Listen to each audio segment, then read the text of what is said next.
All right, Shalom. First and foremost, I want to give all praise, honor, and glory to Yahawah, Bahashem, YAHAWASHI, Bahashem, Rakak Wadash.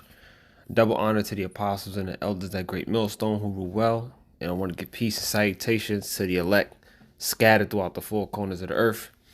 And I want to jump into this quick lesson, and which is going to focus on the continuing financial downturn that we are witnessing here in Babylon the Great.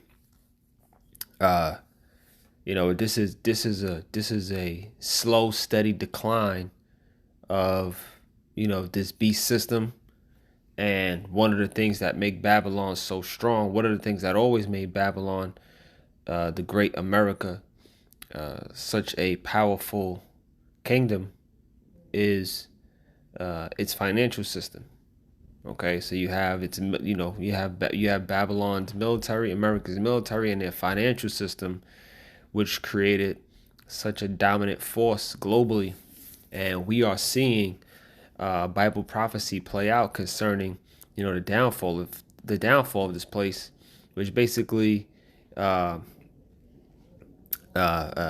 is really starting with the financial collapse. All right, we've been seeing and hearing reports and watching the dollar crash, for some time now.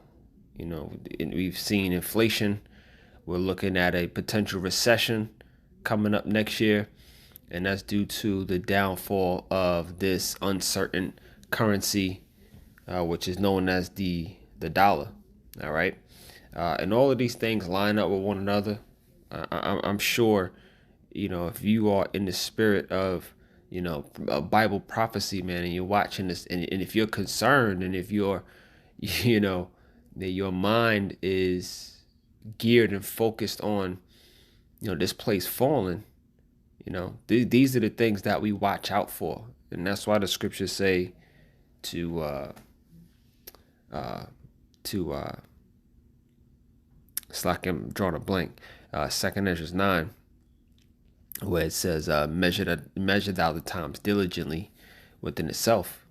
All right, when you measure the times, and you're watching out for these things, this is these things are a part of our entire life. Our entire existence is based on a biblical prophecy, man, and watching these things unfold, because that's what we're watching for. We're watching for this place to completely fold. All right, and like I said, it's a slow, steady decline, but it's a decline nonetheless. Right, so I got a couple of articles that I have pulled up here. I got a few scriptures lined up. So this right here, what you see, is from Market Insider. All right, the business section of Market Insider. It says stocks may crash 30%. A recession looks imminent, and commercial real estate is a bubble about to burst. Market Profit says. Here are Gary Schilling's 8 best quotes from an interview.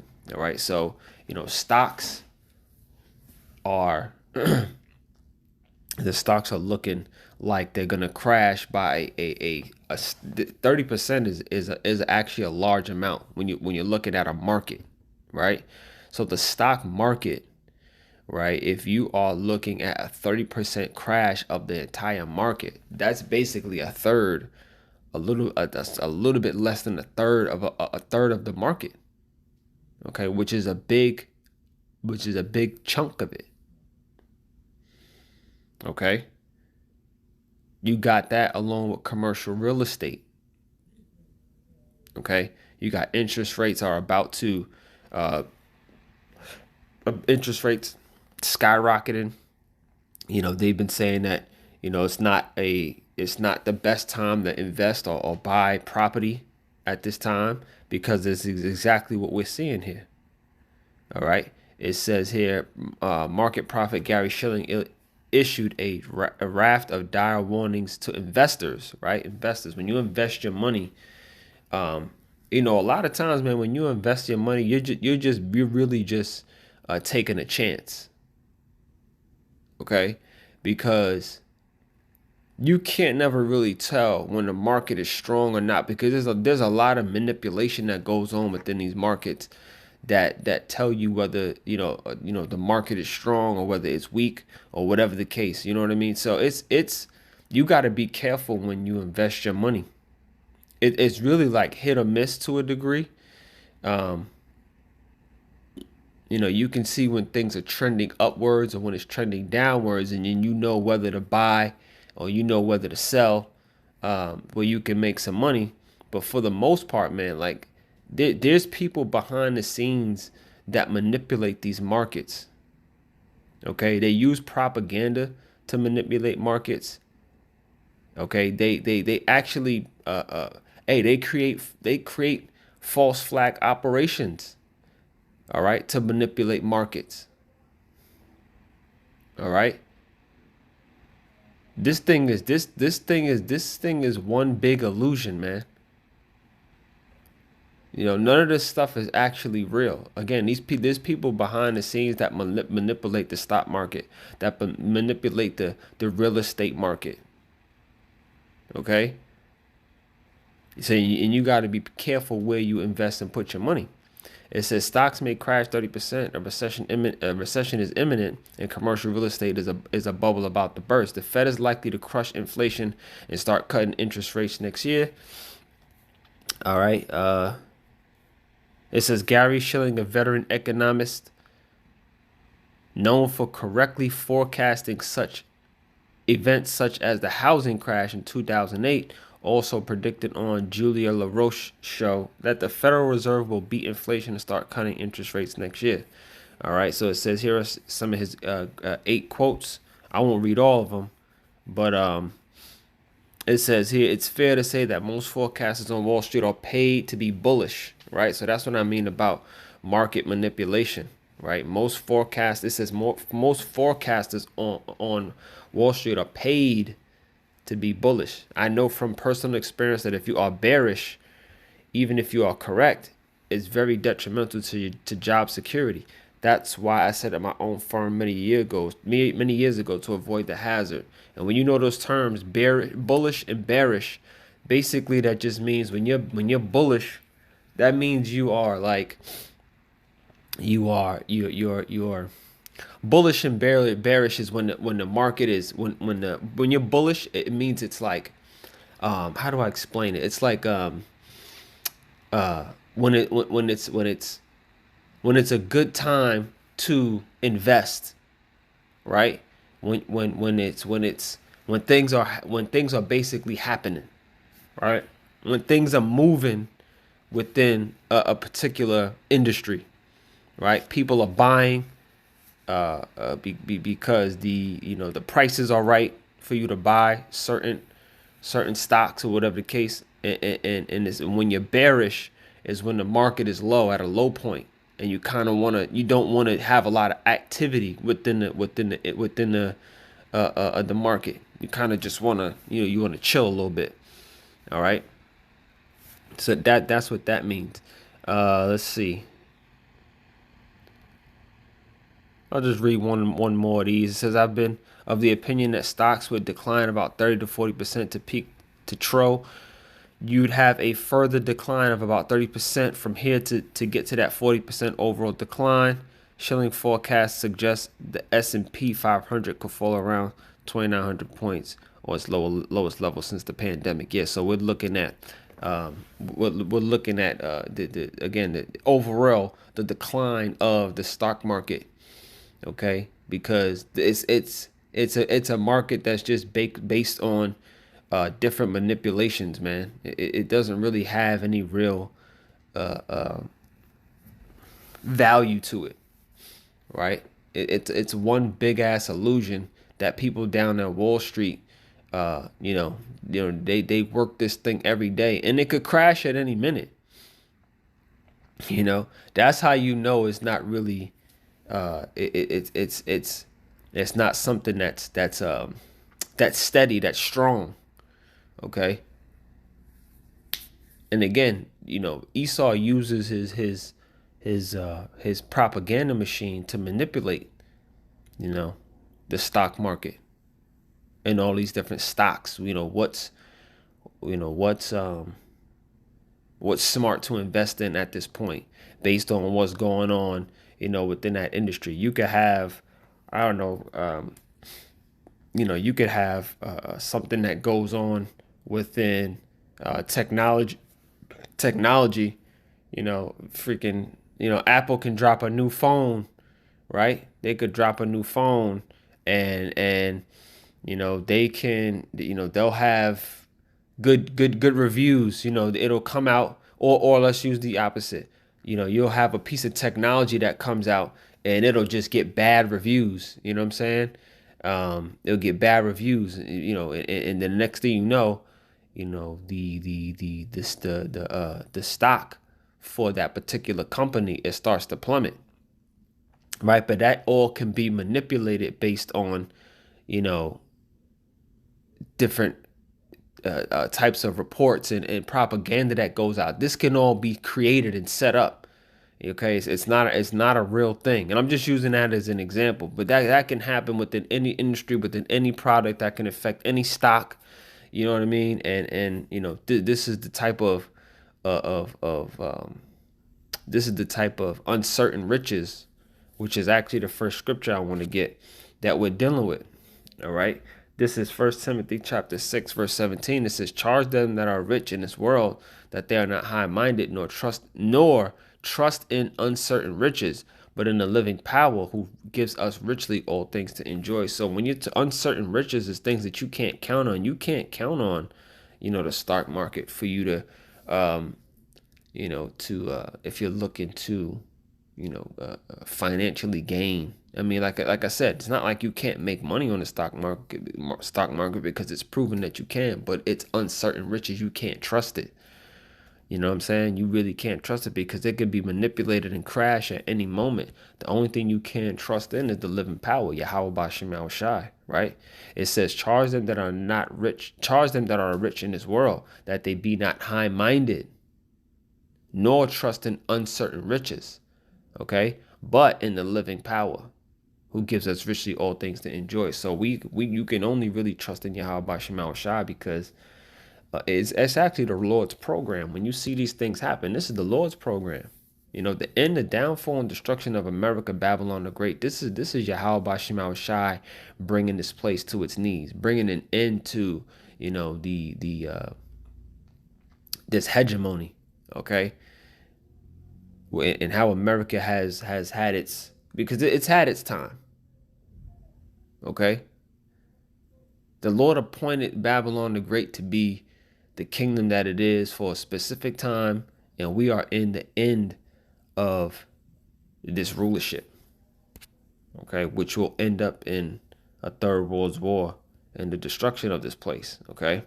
Here's another article that I have that shows it just gives an example. Okay, it gives an example of what's happening here in this country and how we're headed towards some desperate times. We're headed towards the collapse of the whole system. All right, this is from AP, Associated Press. It says Amazon lays off hundreds in its Alexa division as it plows resources into AI. Okay, it says Amazon is cutting hundreds of jobs in the unit that handles its popular voice assistant Alexa as it plows more resources into artificial intelligence. And if you if you've been under a rock some goddamn where, then this is the sign of the times. It's artificial intelligence. Okay, this is what companies. This is where the world is headed.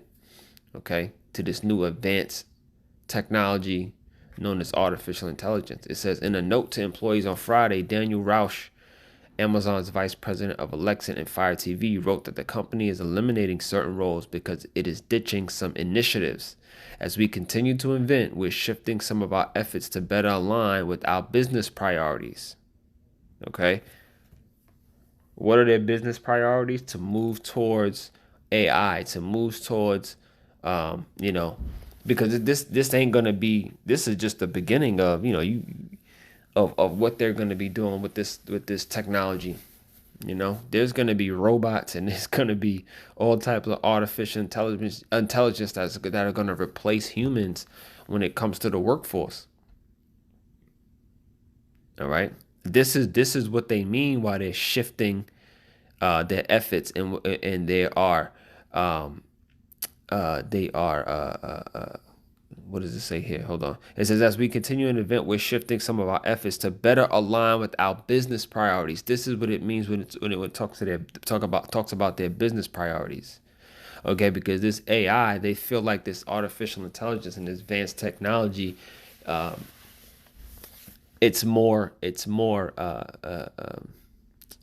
the word I'm looking for? It's more trustworthy than humans. All right, it's more advanced. All right, and ultimately, what they want to do is they want to merge man with machine. Okay, it says, which includes maximizing our efforts. Which includes maximizing our resources and efforts focused on generative AI. All right. He said several hundred positions will be cut, but did not give more of a precise figure. It says Seattle-based Amazon is in fierce competition with other tech companies rushing to capitalize on the generative AI craze. So again, this is something that's happening across the board. This is not just with Amazon. Across the board, people are looking to take advantage of this technology, which is going to lead to what we know as the RFID micro chip ultimately, right? Because again, merging man with machine, or what's known as transhumanism, this is the future. All right. So again, all of this stuff lines up with Bible prophecy. All this stuff lines up with the end of this place. All right. Let me get the book of Isaiah. Slakia. That's Psalms. Psalms 62. In verse 10. Psalm 62 and 10. Trust not in oppression, and become not vain in robbery. If riches increase, set not your heart upon them. Okay, so whether it's we're talking about the stock market, and if you were able to get a gain within that market, or whatever the case is, man, when you're in a position, you have a career, you have a job, you can't trust it because it's oppression, right? If your riches increase, it says set not your heart upon them. It's just we're just out here surviving, man. You got to put yourself in survival mode at this point. You can't trust in the jobs. You can't trust in the wages. You can't trust in FRNs, right? Federal Reserve notes, 401k, income tax. All right. All of this stuff is oppression, man. The school system, the food, the doctors, the politics, the voting. You can't trust in any of this because it's all oppression. Okay. The scriptures say the earth was given into the hand of the wicked, right? And the wicked have set up an oppressive system,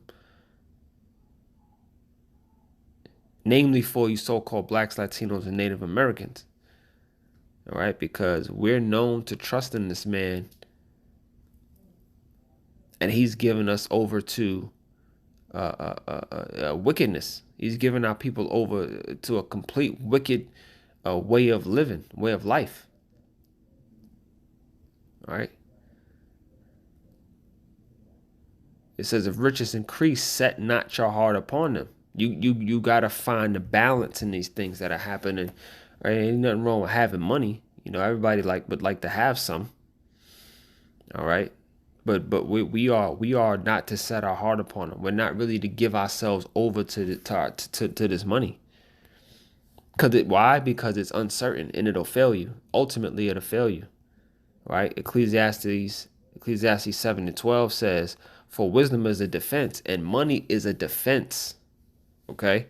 But the excellency of knowledge is that giveth wisdom that slakia. Read that again. Ecclesiastes 7:12. For wisdom is a defense and money is a defense. But the excellency of knowledge is that wisdom giveth life to them that have it, right? So that's what we have to, you have to acknowledge that. You have to acknowledge that at all times, that, This stuff is uncertain. Money is a defense. It's not something that you want to try to obtain. Not here in Babylon, right? It's not something that you want to obtain and make it your life's freaking goal, your mission. Your mission in life is not to obtain money, and because when we talk about this all times within the body, it's like, man, there's a saying in the world: more money, more problems.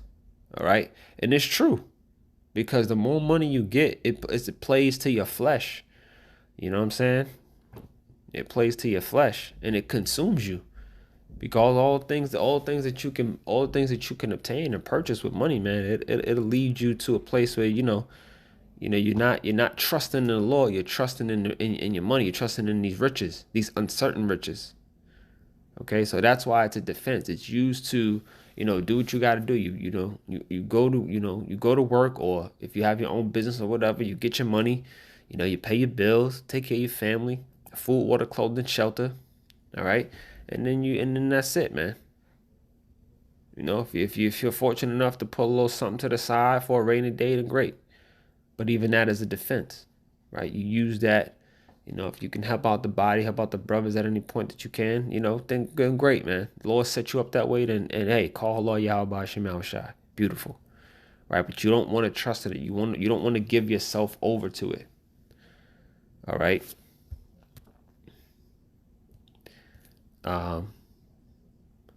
Let's see. Yeah. The point that I was trying to make is basically made. All right. It was another article, but I think I'm good on that.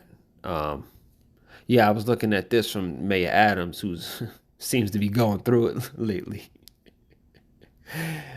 And this is another thing, man. When you trust in oppression, man, look at this, look at this guy's face, man.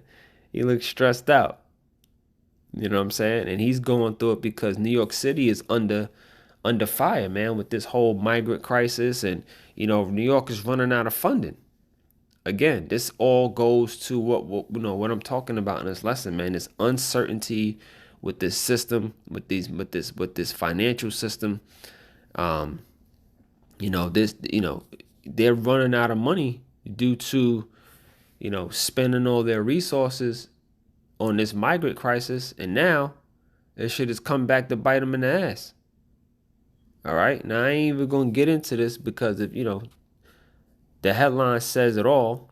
It's from Fox News. Mayor Adams urges rich New Yorkers to step up as city buckles under financial costs of migrant crisis. So he's urging rich people in New York to step up and take on some of the cost, right? To help out, right? And if you know anything about people with their money, man, niggas ain't trying to. They gonna be like, man, y'all are the, you know what I'm saying? Y'all are the authorities. Y'all figure this shit out. You getting my bread. They're already getting taxed crazy, right? Right? Niggas ain't trying to give up another dollar. He's urging rich New Yorkers to step up, man. They gonna tell this dude to kiss their ass. That's what they gonna do. And rightfully so. You know what I'm saying? Excuse my French, but fuck New York City, man. And what it's going through. Made this whole place collapse, man. Why give a damn about what you going through? Figure it out. Y'all got all the resources, all the money. Y'all got everything. Y'all want to try to urge people to handle y'all goddamn problems. The nerve, man. And that's why this place got to be destroyed, man. You got this Jake so-called running this city. Yeah, that's what you get, man. You should be stressed, right? And the Lord's going to end up destroying this entire thing, man. That's what we got to look forward to. All right, so I'm going to leave it there. I hope you were edified. As always, I want to give all praise, honor, and glory to Yahawah, Bahashem, YAHAWASHI, Bahashem, Rakakwadash. Double honor to the apostles and the elders, that great millstone. Peace, salutation to the elect. Shalom.